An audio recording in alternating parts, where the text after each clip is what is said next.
E agora a gente traz informações do momento para você, porque a maioria do Supremo Tribunal Federal, a maioria dos ministros do STF, acaba de condenar o ex-presidente Jair Bolsonaro. Vamos agora ao vivo, direto para Brasília, com o nosso correspondente Igor Damasceno, que traz informações nesse momento. Está chegando agora aqui na tela da Crítica. A gente para tudo para trazer a notícia do momento do dia. Coloca o Igor Damasceno aqui para mim. Igor Damasceno, boa tarde para você. O espaço é seu. Foi agora com Carmen Lúcia, decretou Bolsonaro condenado.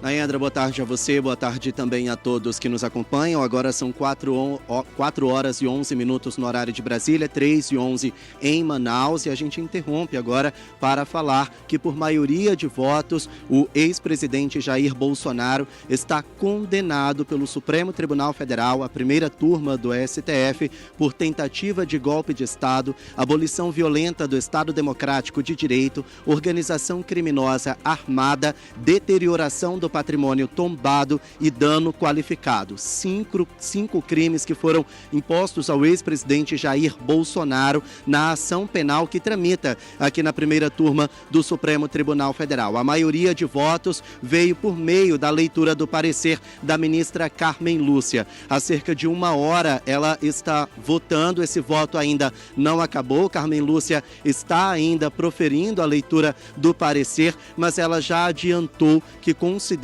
o ex-presidente Jair Bolsonaro culpado por essa suposta tentativa de golpe de Estado. A primeira turma do STF é formada por 5 ministros. Então, se 3 entrarem em convergência, há maioria de votos. E é isso que acabou de acontecer. Além de Carmen Lúcia, o relator dessa ação penal, o ministro Alexandre de Moraes, e também o ministro Flávio Dino, concordaram para a condenação. Uma movimentação agora, porque o advogado de Jair Bolsonaro acaba de sair depois do voto de Carmen Lúcia. Vamos tentar falar com ele. Doutor, de condenação. Espera um pouquinho.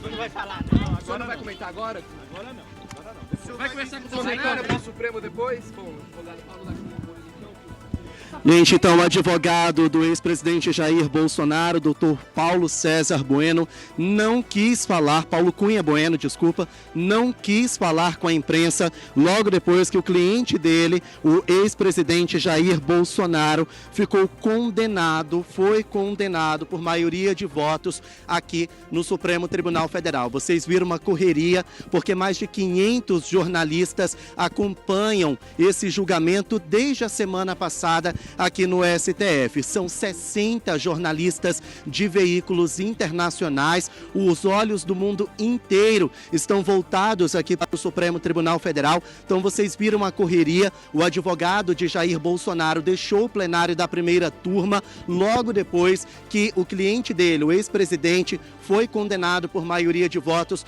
por tentativa de golpe de Estado. Aí vocês me perguntam: qual será a pena do ex-presidente, a dosimetria? Isso ainda está em aberto. Os ministros, nesse momento, votam pela condenação ou absolvição. Ontem, Bolsonaro foi absolvido pelo ministro Luiz Fux, mas é só um dos 4 votos que foram proferidos até o momento. O placar é de 3-1, maioria para a condenação. As penas, todas elas somadas, podem chegar a 43 anos de prisão. E Carmen Lúcia votou não somente pela condenação de Jair Bolsonaro, mas de todos os réus do chamado núcleo crucial da suposta trama golpista. Inclui o ex-ministro da Justiça, Anderson Torres, o ex-candidato a vice na chapa de Bolsonaro nas eleições de 2022, general Walter Braga Neto, inclui o delator dessa ação, tenente-coronel Mauro Cid, também o ex-ministro da Defesa, Paulo Sérgio Nogueira, o deputado federal, ex-diretor da ABIN, Alexandre Ramagem, e o ex-ministro do Gabinete de Segurança Institucional, general Augusto Heleno. Todos eles foram condenados por maioria de votos após a leitura do parecer da ministra Carmen Lúcia. Peço licença mais uma vez para mostrar a vocês a movimentação aqui no Supremo Tribunal Federal. Como eu disse, mais de 500 jornalistas acompanham esse julgamento desde a semana passada e, por conta disso, a segurança está reforçada. Tem uma viatura da Polícia Judicial responsável pela proteção, pela segurança do STF, uma ambulância ali atrás da primeira turma e várias viaturas também ali ao fundo. Então, realmente um esquema de segurança reforçado para essa situação, para esse julgamento. Eu também preciso falar a vocês que a Polícia Militar do Distrito Federal também deflagrou uma operação petardo, ou seja, quando há suspeita de bomba, isso a cerca de 10 quilômetros daqui do STF, mas essa suspeita já foi descartada. Brasília inteira em alerta geral por causa desse julgamento, mas o fato é que o ex-presidente está agora condenado por tentativa de golpe de Estado e abolição violenta do Estado Democrático de Direito. Carmen Lúcia está terminando o voto dela.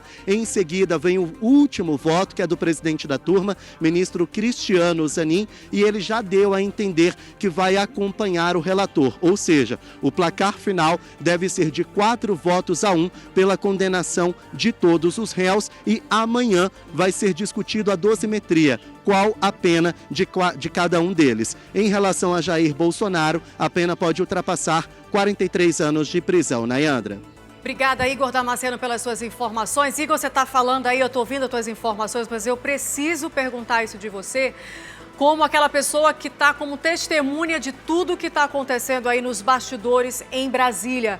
Ontem, com o voto do ministro Luiz Fux, muitos em Brasília, muitos do judiciário acreditavam que era para pressionar Zanin, com toda aquela vida pregressa dele, com todo aquele acompanhamento que ele viveu ali com os anos e anos de PT. Você acredita que pode haver aí uma alteração nesse jogo com o voto do Zanin ou não? O que a gente percebe mesmo em Brasília é que não tem mais como mudar esse jogo e pelos bastidores do que você tem acompanhado, o Zanin de fato vai junto com o relator desse caso. O ministro Cristiano Zanin interrompeu por um momento a leitura do voto da ministra Carmen Lúcia e ele deu a entender que ele vai sim acompanhar o relator. Agora, o voto do ministro Luiz Fux, o único divergente até agora, não deve beneficiar os réus, principalmente Bolsonaro, a curto prazo, porque é só um dos 5 votos, não forma nenhuma maioria. E a maioria simples acaba tomando a decisão. Mas a médio e longo prazo, esse voto de Fux pode ser usado sim para utilizar a favor do ex-presidente Jair Bolsonaro, até mesmo pela anulação do processo. E isso porque Fux levantou dúvidas sobre vários pontos dessa ação penal que tramita contra o ex-presidente Jair Bolsonaro. Eu vou interromper de novo porque tem alguém falando nesse exato momento e a imprensa inteira está prestando atenção, está olhando. Vamos ver quem está falando nesse momento. É o líder do Partido dos Trabalhadores na Câmara dos Deputados, o deputado Lindbergh Faria, fala nesse exato momento, a gente vai tentar escutar. Definitivamente enterrado. Não dá para aceitar uma votação semana que vem, na outra semana, depois desse julgamento de hoje. E o dia de ontem foi um dia sombrio, com aquele voto do ministro Fux, que reconheceu o maior de todos os crimes, porque o maior de todos os crimes desse golpe de Estado não foi o 8 de janeiro, foi a Operação Punhal Verde e Amarelo, que o ministro Fux, no voto dele, reconhece a existência, tanto que condenou o ajudante de ordens e o candidato a vice-presidente do Jair Bolsonaro, uma tese inverossímil que o Bolsonaro não saberia daquela tentativa de golpe, mas ele reconheceu aquela operação punhal verde e amarelo. Então eu acho que hoje o voto da ministra Carmen Lúcia foi um voto contundente. E uma parte do ministro Alexandre de Moraes foi demolidor. Então, depois de tudo que a gente passou aqui ontem, hoje é um dia de celebração, de vitória da democracia brasileira. Bolsonaro, finalmente, condenado. Valeu, pessoal. Bom, então essas foram as palavras do líder do Partido dos Trabalhadores na Câmara dos Deputados, o deputado Lindbergh Faria. Deputado, a avaliação do senhor então é que realmente a justiça foi feita, é isso? Foi feita e foi feita envolvendo o julgamento do ex-presidente da República e de militares. É a primeira vez que militares são condenados na história do país. Esse é um recado claro, porque militares não foram condenados pelos crimes da ditadura militar. E houve a tentativa de golpe novamente por isso, porque não houve julgamento, não houve justiça de transição. Eu acho que a gente está vendo um marco histórico hoje. Qual a opinião do senhor sobre as divergências do ministro Luiz Fux ontem? Olha, hoje, tanto a ministra Carmen Lúcia quanto a parte do ministro Alexandre de Moraes foram demolidores. Não se sustenta, eu não conheço um voto tão incoerente. O que o ministro Alexandre de Moraes, que condenou 400 pessoas no dia 8 de janeiro, chamando aquilo de organização criminosa, o que fez no dia de ontem foi absorver os cabeças. Então quer dizer que teve um plano de assassinato mesmo. Só que Jair Bolsonaro não sabia.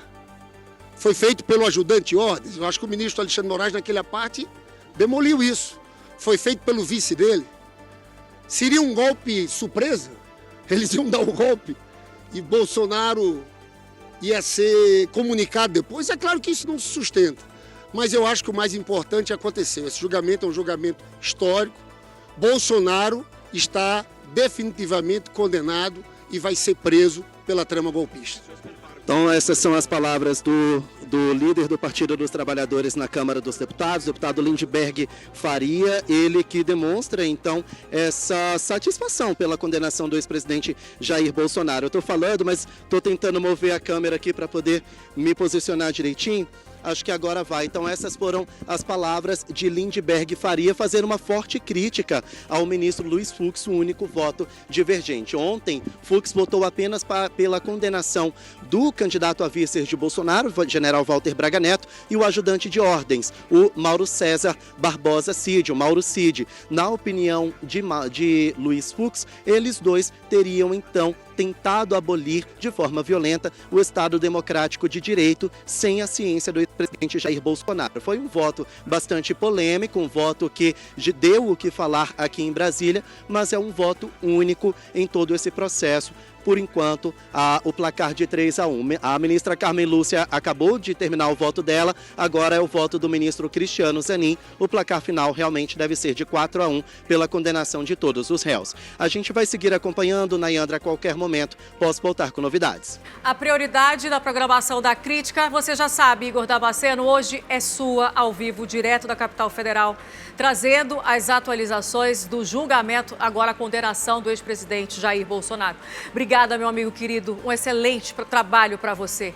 Ele é incansável e ele tá ali, ó, em cima da notícia. E a gente ali vibrando e correndo atrás da notícia junto com o Igor Damasceno. Mais detalhes você acompanha na tela da Crítica e todos os detalhes você acompanha daqui a pouco no A Crítica Notícia, ou melhor, no A Crítica Brasil, com a Adriane Diniz e a Carol Queiroz. Quer acompanhar mais conteúdos de moda, beleza, informação, receitas e tudo que rola aqui no seu Magazine? Então se inscreve no nosso canal, ativa o sininho e até o próximo vídeo. Tchau, tchau!